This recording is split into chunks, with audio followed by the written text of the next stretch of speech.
देश के कोने में जहां जहां गया, शहर हो, गांव हो, पुरुष हो, स्त्री हो, युवा हो, युवती हो, पूरे देश एक ही बात कह रहा है, फिर एक बार, फिर एक बार, फिर एक बार।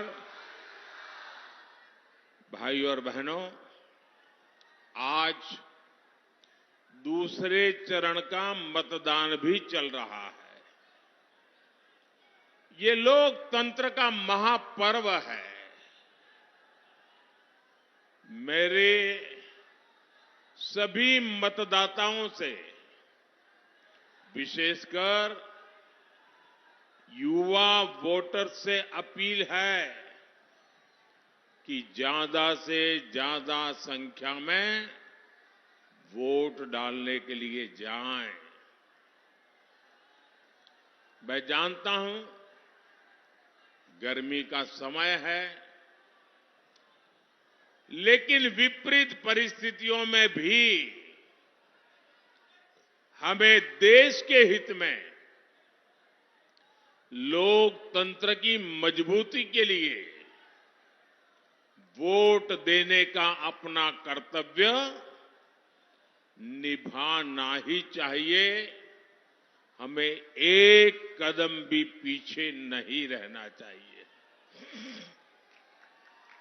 और मेरा तो आपसे भी आग्रह है, जब आपके यहां मतदान का दिवस हो, हर पोलिंग बूथ में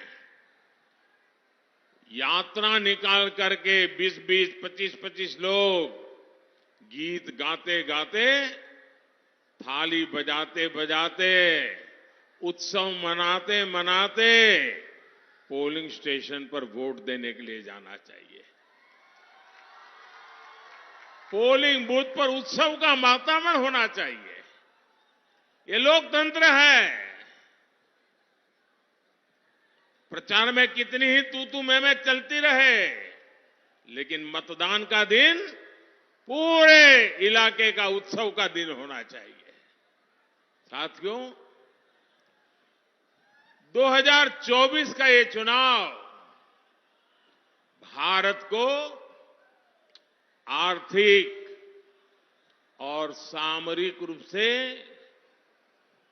शक्तिशाली बनाने के लिए चुनाव है।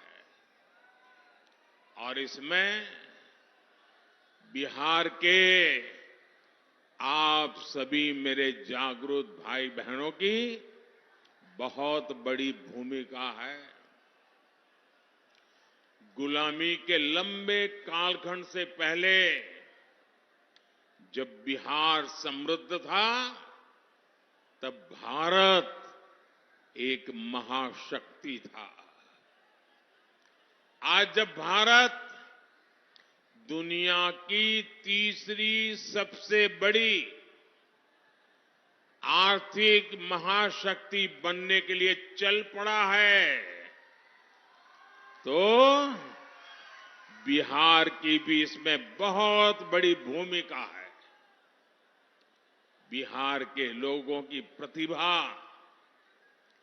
यहां के लोगों की बौद्धिकता, यहां के लोगों की परिश्रम की पराकाष्ठा करके दिखाने का जो जज्बा है ना, ऐसा जज्बा कहीं और देखने को नहीं मिलता है।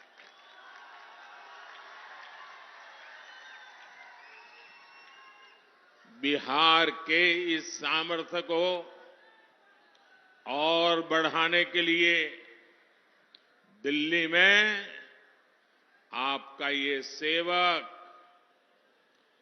और यहां बिहार में हमारे नीतीश जी और उनकी पूरी टीम पूरी शक्ति से काम कर रहे हैं। साथियों, आरजेडी कांग्रेस के इंडी गठबंधन को ना देश के संविधान की परवाह है, और ना ही लोकतंत्र की परवाह है। ये वो लोग हैं जिन्होंने दशकों तक बैलेट पेपर के बहाने लोगों का, गरीबों का अधिकार छीना। पोलिंग बूथ लूट लिए जाते थे, बैलेट पेपर लूट लिए जाते थे। बिहार के लोग साक्षी हैं कि कैसे आरजेडी कांग्रेस के शासन में चुनावों में मतदान पत्र, बैलेट पेपर लूटे जाते थे। इतना ही नहीं, गरीबों को तो वोट डालने के लिए घर से बाहर भी नहीं निकलने दिया जाता था। मेरे दलित भाई बहन, मेरे पिछड़े भाई बहन, उनको तो डंडे के चोट पे घर के बाहर निकलना मना कर दिया जाता था।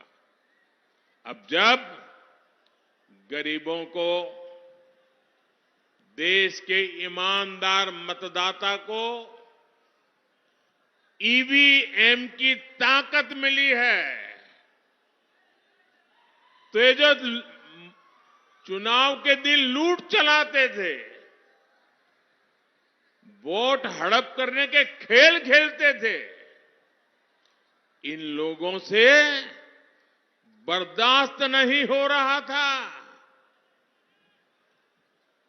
अभी भी वो परेशान है और इसलिए उनका दिन रात यही काम रहता है, कैसे भी करके ईवीएम हटना चाहिए,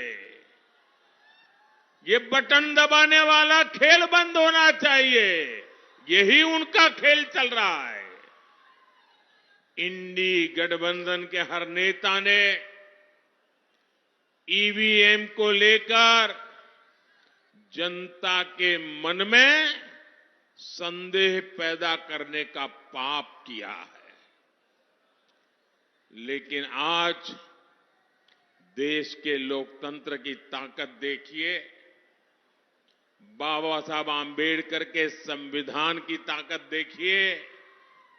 आज सुप्रीम कोर्ट ने अभी 1-2 घंटे पहले ही मतपेटियों को लूटने का इरादा रखने वालों को ऐसा गहरा झटका दिया है, ऐसा गहरा झटका दिया है कि उनके सारे सपने चूर चूर हो गए हैं। आज उच्च न्यायालय ने, सुप्रीम कोर्ट ने साफ साफ कह दिया है कि बैलेट पेपर वाला पुराना दौर वापस लौट करके नहीं आएगा। आज जब पूरी दुनिया भारत के लोकतंत्र की, भारत की चुनाव प्रक्रिया की, भारत के चुनावों में टेक्नोलॉजी के उपयोग की वाहवाही करती है, तारीफ करती है, तब ये लोग अपने निजी स्वार्थ के लिए बदनीयत से ईवीएम को बदनाम करने पर लगे पड़े थे। इन्होंने लोकतंत्र के साथ लगातार विश्वासघात करने की कोशिश की है।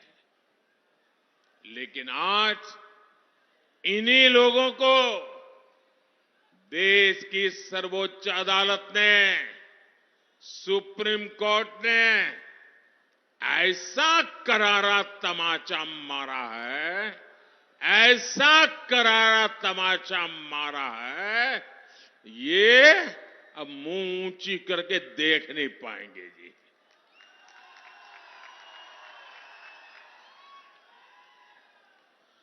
भाइयों बहनों, आज का दिन लोकतंत्र के लिए शुभ दिन है। आज का दिन लोकतंत्र के लिए विजय का दिन है। मेरे साथ मैं नारा बुलवाता हूं, बोलिए। मैं कहूंगा लोकतंत्र, आप कहे जिंदाबाद जिंदाबाद। लोकतंत्र, लोकतंत्र, लोकतंत्र। मैं दूसरा नारा बुलाता हूं, बाबा साहब आंबेडकर अमर रहे, अमर रहे। बाबा साहब आंबेडकर, बाबा साहब आंबेडकर, बाबा साहब आंबेडकर। इंडी गठबंधन के हर नेता को देश की जनता की माफी मांगनी चाहिए। माफी मांगनी चाहिए कि नहीं मांगनी चाहिए? माफी मांगनी चाहिए कि नहीं मांगनी चाहिए? साथियों, आज देश में राजनीति की दो मुख्य धाराएं बन गई हैं। एक धारा बीजेपी और एनडीए की है, जिसका मकसद है देश के लोगों को सशक्त करना, हर लाभार्थी के दरवाजे तक खुद जाकर उसे लाभ पहुंचे। इसके विपरीत एक ऐसी धारा है कांग्रेस और आरजेडी की, इंडी गठबंधन वालों का मकसद है देश के लोगों से छीनना, उन्हें तरसा कर रखना और खुद की तिजोरी भरना। जैसे कांग्रेस हो या आरजेडी, इन दोनों पार्टियों ने बिहार के लोगों को विकास के लिए तरसा कर रखा। इन दोनों पार्टियों ने मिलकर बिहार के करोड़ों लोगों को दाने दाने का मोहताज बना दिया था। किसी के पास खेत खलिहान है तो नौकरी के बदले उसकी जमीन छीन लो। किसी पास नौकरी है तो तनख्वाह छीन लो। किसी के पास गाड़ी है तो गाड़ी छीन लो। कोई थोड़ा भी सामर्थ्यवान है तो उसका अपहरण करवा लो। यही जंगल राज के दिनों का हाल।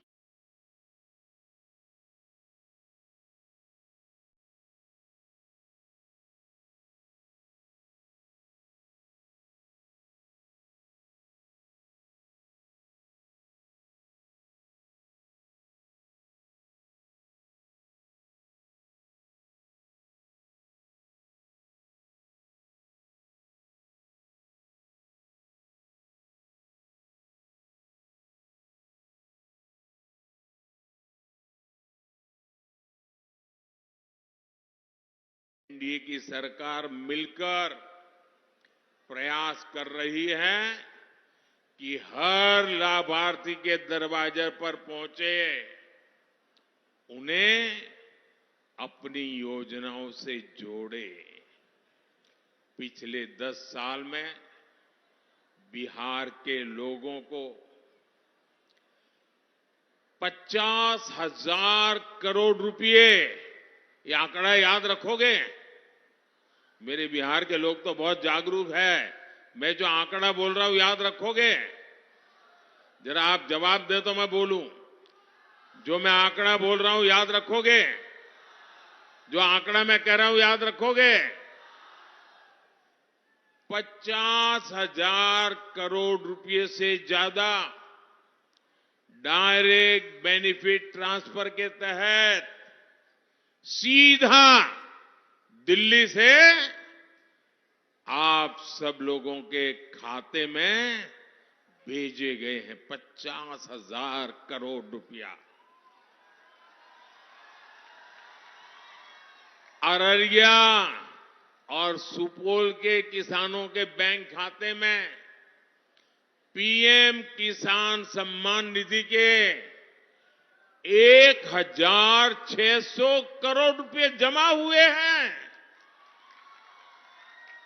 कोई बिचौलिया नहीं, कोई रिश्वत नहीं, कोई कट नहीं, कोई चोरी नहीं, सीधा किसान के खाते में मोदी ने भेजा है।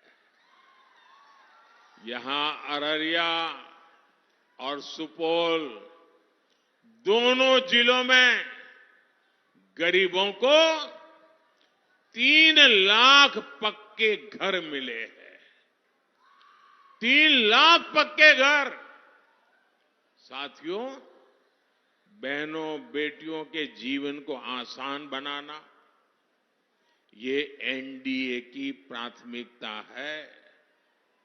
बहनों को उनकी सुविधा के लिए नल से जल मिला है, शौचालय मिला है, मुफ्त बिजली कनेक्शन मिले हैं। एनडीए सरकार की मुफ्त राशन की योजना ने हमारी माताओं, बहनों, बेटियों की बहुत बड़ी चिंता समाप्त कर दी है। 5 लाख रुपए तक के मुफ्त इलाज वाली आयुष्मान योजना बहनों बेटियों के लिए नई संजीवनी बनाई है। भाइयों बहनों, हम लोग तो जानते हैं अपने परिवारों में, क्योंकि मैं भी तो आप ही की तरह बिल्कुल सामान्य परिवार से, गरीब परिवार में पैदा होकर के आया हूं, और इसलिए मैंने वो दुख दर्द क्या होता है ना, वो जी करके आया हूं। आपने भी वही देखा है। हमारे यहां परिवार में कोई मां बीमार हो जाए ना, गंभीर बीमारी हो, लेकिन वो घर में किसी को पता ही नहीं चलने देती। वो दुख सहन करती है, काम करती रहती है, लेकिन घर में किसी को पता नहीं चलने देती कि उसे इतनी बड़ी मुसीबत हो रही है। क्यों? कि मां के मन में विचार रहता है कि अगर बच्चों को, परिवार को पता चल जाएगा कि मुझे बीमारी है, तो वो मुझे अस्पताल ले जाएंगे, बहुत खर्चा होगा, ये बच्चे कर्ज कर देंगे और मेरे मरने के बाद बच्चों को कर्ज में जीना पड़ेगा। मैं अपने बच्चों को कर्ज नहीं करने दूंगी, मैं बीमारी सहन कर लूंगी, अगर मौत जल्दी आएगा तो स्वीकार कर लूंगी, लेकिन मेरे बच्चों पर मैं कभी भी कर्ज नहीं होने दूंगी। और हमारे देश की माताएं बहनें कितना ही ज्यादा दर्द क्यों न हो, कितनी ही बड़ी बीमारी क्यों न हो, वो सहन करती रहती है। तब मेरे मन में विचार आया कि फिर इस बेटे का दिल्ली में बैठने का क्या मतलब है।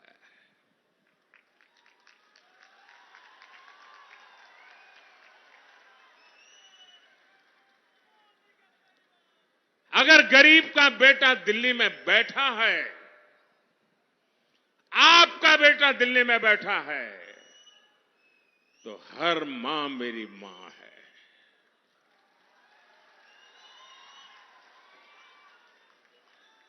उसका दर्द, उसके स्वास्थ्य की चिंता दिल्ली में उसका बेटा करेगा, और उसका इलाज का पूरा खर्चा ये आपका बेटे करेगा। और अब मैं एक नई योजना आपके पास लेके आया हूं।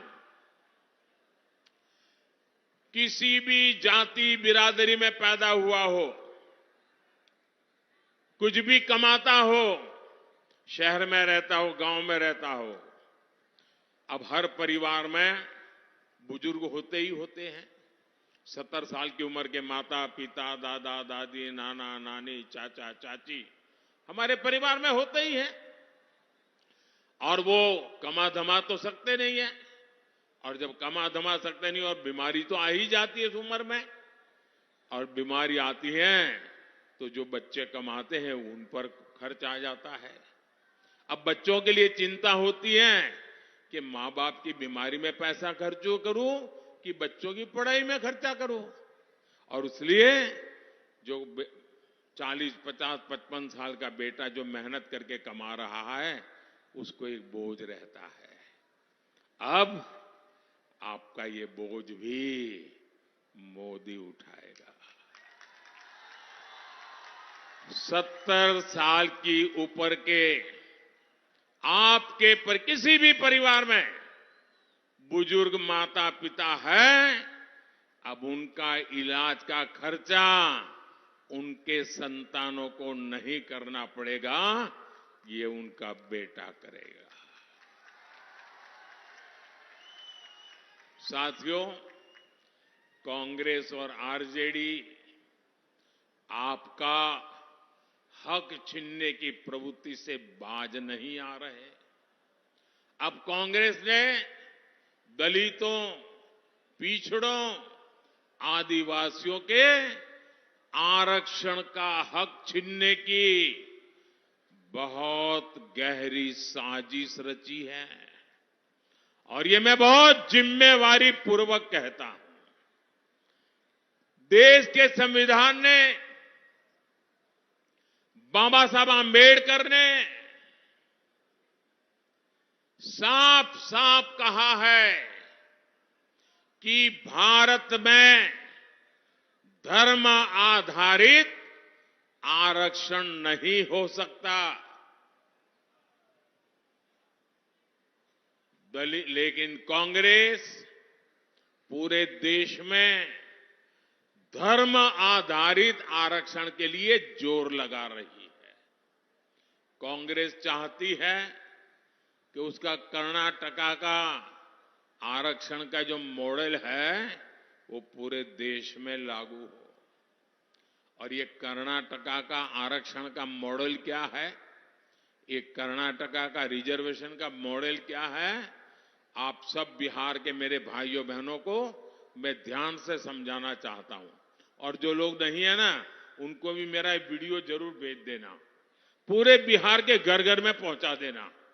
मैं जरा बड़े दर्द और दुख के साथ, और आपकी चिंता है ना इसलिए मैं बात कहना चाहता हूं। कर्नाटका का मॉडल क्या है? कर्नाटका में कांग्रेस ने ये जो ओबीसी समाज को आरक्षण मिलता है, जो 27% का कोटा है, उसमें से चोरी करने का बहुत बड़ा खेल खेला है। उसमें से काट करके धर्म के आधार पर मुसलमानों को देने का षड्यंत्र किया है। अब सुप्रीम कोर्ट मना करे, संविधान मना करे, तो उन्होंने एक नई चालाकी की है और सभी के आंख में धूल झोंक करके, ओबीसी समाज की आंख में धूल झोंक करके पर्दे के पीछे उन्होंने खेल खेलाए। उन्होंने क्या किया? रातों रात कर्नाटका में जितने भी मुसलमान समाज के लोग थे, कितने ही अमीर क्यों न हो, कितने ही पढ़े लिखे क्यों न हो, भले कोर्ट में जज बनकर के बैठे हो, कोई भी हो, रातों रात उन्होंने एक कागज पे थप्पा मार करके उनको ओबीसी बना दिया, सबको ओबीसी बना दिया। अब परिणाम क्या हुआ? जो ओबीसी समाज के लिए 27% आरक्षण था, उसका बहुत बड़ा हिस्सा इनके खाते में चला गया, और जिस ओबीसी समाज को आरक्षण मिला था उनका हक सवालिया निशान में फंस गया। इन्होंने ओबीसी के हक पर डाका डाला है, और अब यही काम कांग्रेस यहां बिहार में, देश के और हिस्सों में करना चाहती है। और यहां तो आरजेडी पूरी तरह उनका समर्थन कर रही है। आप मुझे बताइए, आरजेडी ने कांग्रेस के इस पाप के विरुद्ध में एक शब्द भी बोला है क्या? एक शब्द भी बोला है क्या? यानी यहां बिहार के हमारे जो कुर्मी भाई बहन हैं, कुशवाहा भाई बहन है, मंडल है, यादव है, निषाद है, कई सारी हमारी जातियां ओबीसी समाज में आती है और मैं खुद उसमें से आता हूं, इसलिए मुझे पता है कि हम लोगों की जिंदगी क्या है। ओबीसी जातियों का आरक्षण छीनकर कांग्रेस अपने चहेते वोट बैंक को देना चाहता है। मैं जरा मेरे बिहार के जागरूक नागरिकों से पूछना चाहता हूं, आप मुझे पूरी ताकत से जवाब देंगे? आप सब मुझे जवाब देंगे? जो पीछे खड़े हैं वो भी जवाब देंगे? जो इधर बैठे हैं वो भी जवाब देंगे? जो इतने दूर से मुझे देख नहीं पा रहे वो भी जवाब देंगे? क्या आप ओबीसी के आरक्षण को लूटने देंगे? क्या आप ओबीसी के आरक्षण पर डाका डालने देंगे? क्या आप अपना हक जाने देंगे? आज इनकी नजर ओबीसी के हक पर है, कल कांग्रेस आरजेडी इसी तरीके से एसटी एससी का हक भी छीनने का पाप करेगी। ये मैं आपको चेताना चाहता हूं। साथियों, तुष्टीकरण के दलदल में कांग्रेस आरजेडी जैसी पार्टियां इतनी धंस गई हैं कि उनके लिए संविधान कोई मायने नहीं रखता। संविधान की भावना मायने नहीं रखती, बाबा साहब आंबेडकर की बात मायने नहीं रखती। 2011 में जब दिल्ली में आरजेडी और कांग्रेस की सरकार थी, ये आरजेडी वाले सरकार में थे, तब उस समय के प्रधानमंत्री डॉक्टर मनमोहन सिंह जी की कैबिनेट ने ओबीसी आरक्षण का हिस्सा छीनकर, डाका डालकर धर्म के आधार पर वोट बैंक को आरक्षण देने की मंजूरी दे दी थी। उस समय जागरूक कोर्ट ने इन्हें ऐसा करने से रोक दिया था। बावजूद इसके ओबीसी कोटे से अपने वोट बैंक को आरक्षण देना सुप्रीम कोर्ट के मना करने के बाद भी इन्होंने घोषणा पत्र में रखा। साथियों, जब मैं कांग्रेस द्वारा सिर्फ मुसलमानों को प्राथमिकता दिए जाने की बात करता हूं, इंडी गठबंधन का भेदभावपूर्ण रवैया देश के सामने रखता हूं, तो कुछ लोग आग बबूला हो जाते हैं। उनकी पूरी इकोसिस्टम पिछले एक सप्ताह से मेरे बाल की खाल उधेड़ रही है, मेरे बाल नोच रही है। आज मैं इन सबको चुनौती देता हूं। पहले तो समझ लें, 25 साल हो गए, आपने मुझे बहुत डराने की कोशिश की, अभी तक नहीं डरा पाए हो। अब कोशिश बंद कर दो। साथियों, इन्होंने यहां तक झूठ फैलाया कि अभी डॉक्टर मनमोहन जी ने ऐसा कहा ही नहीं था कि देश के संसाधनों पर पहला हक मुसलमानों का है।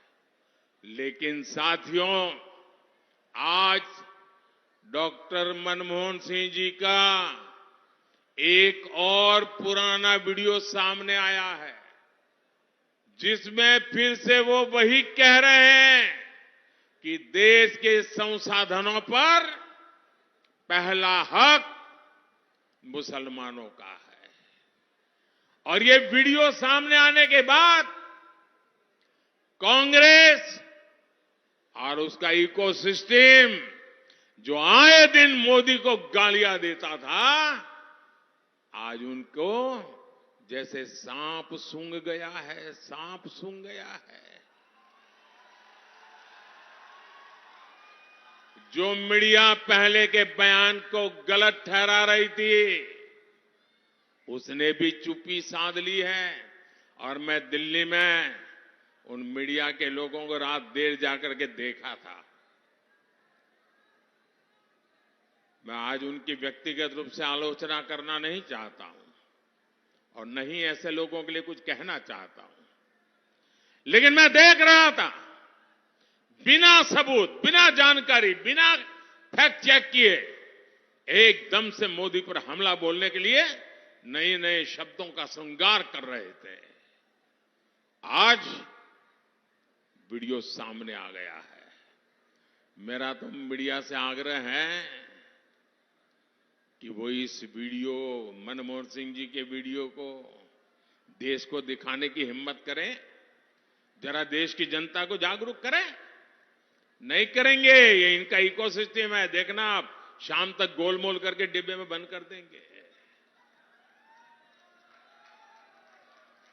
देश को भी जानना चाहिए कि इंडी गठबंधन ने 10 वर्षों तक किस मानसिकता से सरकार चलाई है। भाइयों बहनों, मैं खुलकर के कह रहा हूं, पहले दिन से कह रहा हूं, इस देश के जो संसाधन है, इस देश की जो भी संपत्ति है, इस देश की जो भी संभावनाएं हैं, अगर उस पर पहला किसी का हक है तो मेरे देश के गरीबों का है, मेरे देश के मजदूरों का है, मेरे देश के खेत में मजदूरी करने वाले किसानों का है, मेरे देश में गरीबी में जीने वाली मेरी माताओं बहनों का हक है। किसी भी धर्म के क्यों न हो, लेकिन अगर वो गरीब है तो पहला हक उस गरीब का है। ये मोदी की सोच है। कांग्रेस ने जिस तरह अपनी वोट बैंक पॉलिटिक्स के लिए देश के हिंदुओं के साथ भेदभाव किया, पक्षपात किया, आज कांग्रेस की कलई खुल गई है। साथियों, इस बार भी जो मुस्लिम लीगी घोषणा पत्र कांग्रेस ने जारी किया है, और मैंने पहले दिन कहा था, ये कांग्रेस का मैनिफेस्टो पर मुस्लिम लीग की छाप है। और उसका भी सार यही, सत्ता के लिए छटपटा रहे लोग संविधान तक बदलने की हद तक जा सकते हैं। भाइयों और बहनों, यहां नीतीश जी के नेतृत्व में इतने सालों से हम मिलकर सरकार चला रहे हैं। हर जाति, हर समुदाय, हर धर्म के लोगों के विकास के लिए काम कर रहे हैं। हमने किसी से कुछ नहीं छीना, संविधान के हिसाब से सबको ध्यान रखा। लेकिन कांग्रेस और आरजेडी जैसी पार्टियां अपने स्वार्थ में संविधान की मूल भावना के खिलाफ जा रही है। भाइयों और बहनों, जब कोई भी देश आगे बढ़ता है तो उसके नागरिकों की संपत्ति भी बढ़ती है, उनकी कमाई भी बढ़ती है, उनके अवसर भी बढ़ते हैं। बीते 10 वर्षों में भारत की भी संपदा, भारत के संसाधन कई गुना बढ़े हैं। अब आप मुझे बताइए, ये जो देश के संसाधन है, इन पर पहला हक गरीबों का है कि नहीं है? मेहनतकश लोगों का है कि नहीं है? जो देश को बनाते हैं उनका हक है कि नहीं है? ये हक आपका है और मोदी आपका है। ये हक गरीब का, दलित का, पिछड़े का, आदिवासी का है। लेकिन आरजेडी और कांग्रेस का कहना है कि इन संसाधनों पर पहला हक उनके वोट बैंक का खास लोगों का है। कांग्रेस ने कहा है कि वो आप लोगों की संपत्ति का, आपकी जमीन का, आपके खेत का, महिलाओं के गहनों का, स्त्री धन का, अरे मंगलसूत्र की भी जांच करवाएंगे। उन्होंने घोषणा की वो एक्सरे लेकर के एक्सरे निकालेंगे अगर सरकार उनकी बनी, और आपके घर में क्या पड़ा है, कहीं गहना दबा के छुपा के तो नहीं रखा, ये सारा हिसाब किताब निकालेंगे।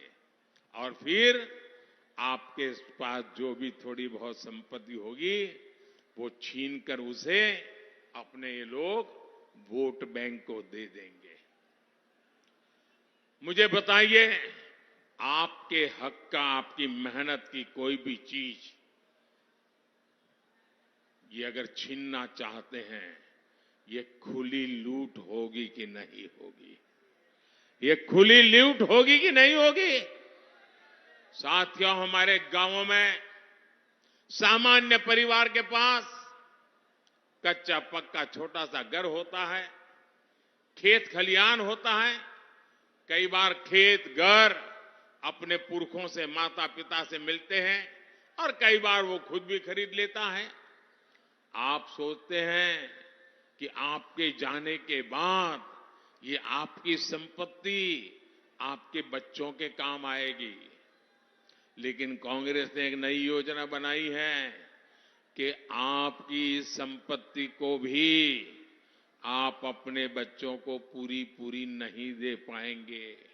वो कहते हैं 50% से ज्यादा, आधे से अधिक संपत्ति ये कांग्रेस वाले कहते हैं कि आरजेडी वाले उनकी सरकार बनेगी तो जब तक कर लेंगे, सब तक छीन लेंगे। आप अपने बच्चे को जो संपत्ति देना चाहते हैं, आपके गुजर जाने के बाद कांग्रेस उस पर 55% टैक्स लगाना चाहती है।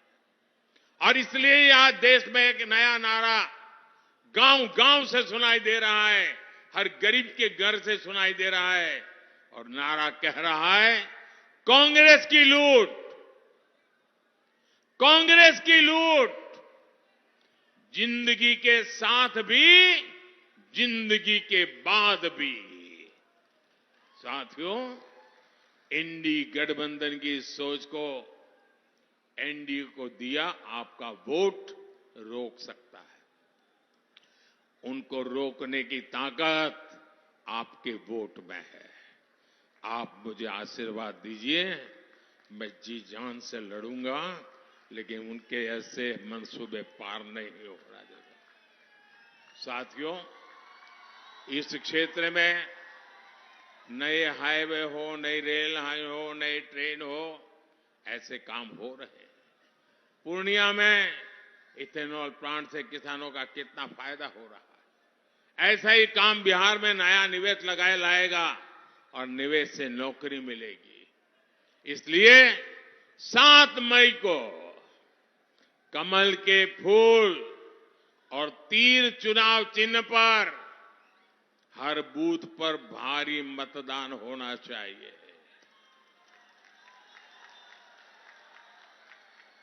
अररिया से मेरे साथी भाई प्रदीप कुमार सिंह और सुपौल से हमारे जेडीयू के साथी दिलेश्वर कामेत जी को आप जो वोट देंगे ना, वो वोट सीधा सीधा मोदी को मिलने वाला है। तो घर घर जाएंगे, ज्यादा से ज्यादा वोट करवाएंगे। मेरा एक और काम करिएगा, घर घर जाइएगा और कहिएगा कि मोदी जी आए थे, मोदी जी ने आपको प्रणाम कहा है, मेरा प्रणाम हर घर को पहुंचा देना।